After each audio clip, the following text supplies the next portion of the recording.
Welcome to series number 2, Recareering Workshop Series, Discovering the Right Job for You. We're going to talk about employment, full-time and part-time employment. As of today, there's no current labor law definition for full or part-time employment. According to the state of California, there are some work programs that define full and part-time work as full-time 32 to 50 hours and part-time 31 hours or less. Full-time work, depending upon the agency or the corporation, can be 32 to 50 hours per week. However, it is generally 40 hours per week. Employment in a local government entity, a private corporation, entertainment industry, the education arena, nonprofit organizations, and self-employment or contracted are all employment that lasts between 40 and 50 hours a week. Part-time employment hours are generally less than 31 hours, and they're considered permanent part-time. Seasonal meaning that is based upon retail seasons, Christmas, Easter, Mother's Day, Father's Day. Peaks in employment and public programs. So seasonal is generally, for instance, if you're doing tax seasons, 5 weeks, 6 weeks, and those are based upon the number of hours that you're contributing by the day. So during tax season, of course, tax season is over April the 15th. You might work 20 hours, 30 hours a week based upon what the employer needs. Contracted work for 31 hours or less means that you have signed a contract with an organization or an agency and you have agreed to work a specific number of hours. Now, if you're currently in school, another way to do part-time work would be to become self-employed, which means that you would contract your services out, or you would offer home health care services that can be 20 hours a week, cleaning services, daycare services, anything that you wouldn't spend more than 31 hours a week in. So because the labor law hasn't defined what part-time or full-time work is, as a self-employed person, you can set your own hours. And generally, as a full-time worker working with an agency or organization, most companies and agencies do define their part-time and full-time employment based upon whether you receive benefits, paid vacation, sick time, health insurance, and 401k plan. So it's always very good to do your research before you decide to take full-time or part-time employment. Full-time versus part-time. So full-time work, if you want to work at home, it's very good. You also get a tax write-off for working inside your household. Full-time work can be travel. You determine the amount of hours and days you would like to travel. Also, full-time work can be contracted or permanent. These examples would include if you decide to do home-based, foster parenting, open a daycare center, a senior care or pet care. If you decide to have an office in your home, you could freelance writing, do art, quilting, attend craft shows. Another example would be to contract as a speech therapist for seniors or repair technicians. All of these are wonderful ideas for home-based full-time work. Part-time work, if you are considering self-employment, seasonal, contract, or temporary, when you're looking in the newspaper or searching the internet, some great part-time or seasonal work would include gift wrappers, house sitting, concierge, guest relations, valets, reception, any dining or housekeeping services or greeting in retail stores. Some have even tried tutoring children or tutoring seniors in technician and educational information.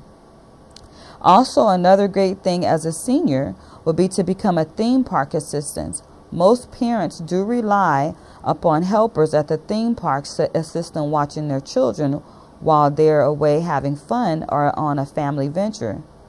Food vendors, wedding planners, and coaching do require a little bit of education because you would have to decide how to plan your day, plan an event, in addition to planning the amount of money that's required to actually operate a part-time or temporary business as a vendor or wedding planner. In addition to that, coaching is a great part-time or temporary work because it allows you time to relax and get back into the seasons, which there are 4 seasons of coaching, and many different opportunities in the sports arena for children and for high school, for children, elementary, high school, and senior students. If you're into media, a great part-time work will become an usher. Ushers at most movie theaters do receive free tickets to see all of the movies, so that's also a fun venture. Substitute teaching and paraprofessional, of course, you would have to be fingerprinted at most universities and most school districts. And if you're considering contract work, consulting and vacation attendance are excellent ideas. Consulting means that you will become the professional in the industry.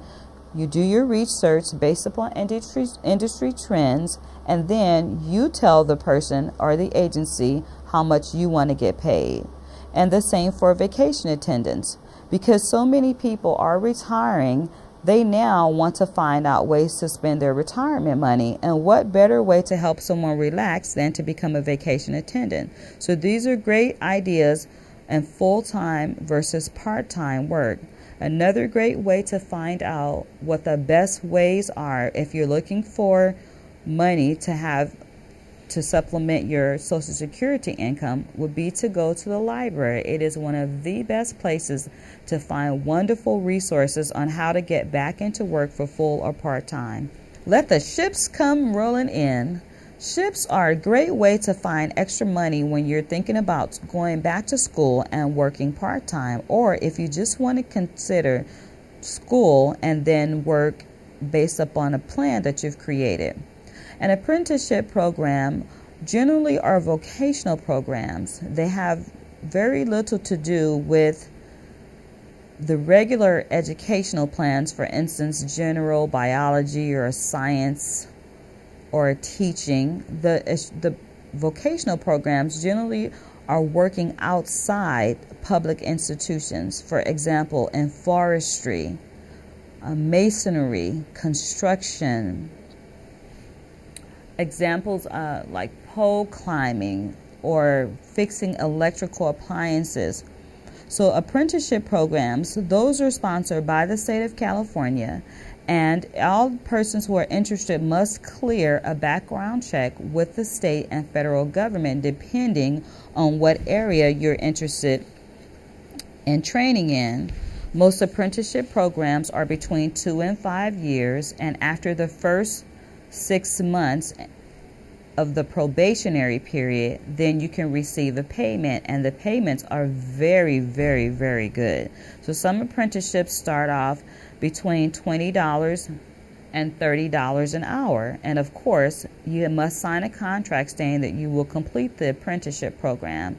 Generally, people who are 16 to 18 years old, because of high school, they speak with a counselor, and they generally start off young in apprenticeship programs, but it's never too old. Once you're 40, you just have to decide how hard you want to work, because apprenticeship programs do require that you work as if you're working on a regular, permanent, full-time position. Assistantships and fellowships are programs that are given at universities for undergraduate and graduate students. Assistantship and fellowship programs offer stipends. The stipends pay for your room, board, food, clothing, health insurance, and any extras that you might need for a year.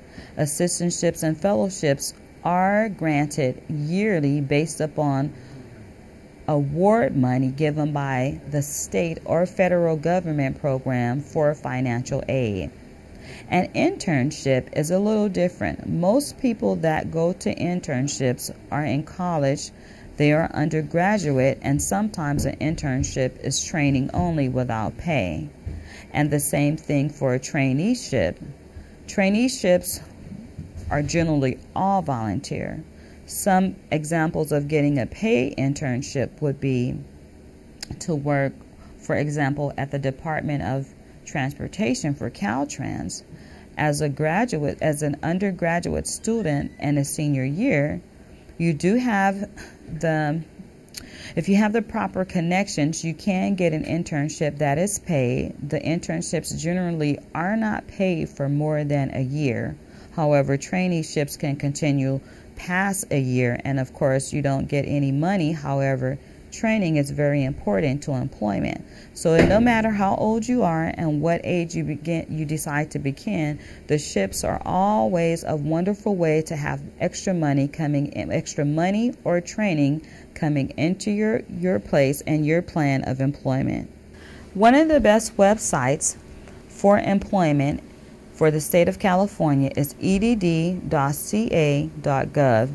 On EDD's the Employment Development Department website is the labor market information. On the labor market information website, there's an overview with career information, the economical forecast, the data library, a customer center, and information to contact the labor market industry professionals. If you're looking for information on a career, there are links in addition to what the trends are, occupational guides, job search tools, the local area profile, which means that in any area you're interested in working. For instance, if you retired and you want to leave one city and go to another city, the local area profile will tell you, based upon an analysis, how many people have come into the city or have left the city and what you could probably earn as a returning person to a specific career. So that's one of the best websites. Another great way to add money to your pockets or to your 5-year plan is to become an entrepreneur. Now, becoming an entrepreneur takes careful planning because you become the boss. So you have to plan how much time you want to start and begin your business. So if you want to take 3 months, then of course you have 3 months of research, and then you're able to launch your business in the 4th month. So of course you have to choose people that are going to go with the vision of your business and decide if you want to work with people or if you want to work as a sole proprietor. Now, the basic structure when you're deciding to become an entrepreneur would be to form a corporation or a regular company. We'll go into detail about what they are. Entrepreneurs work in corporations, limited liability companies, limited partnerships, general partnerships, limited liability partnerships, or sole proprietor and contractor. Since 1977, S corporations have been the most popular form of corporate tax return filed with the IRS. S corporations are much easier to begin than the regular C corporations. Now, like the standard C corporation, S corporation shields owners' personal assets from unpaid debits. So, of course, it's the most likely one that people will choose. Businesses that operate traditionally in litigious industries such as manufacturing, food, consumer products generally seek limited liability benefits of a standard C corporation. The S corporation or a limited liability of an LLC. Shareholders of any corporation must be U.S. residents in a state or certain trusts and partnerships. Ambitious entrepreneurs who receive equity funding from international corporations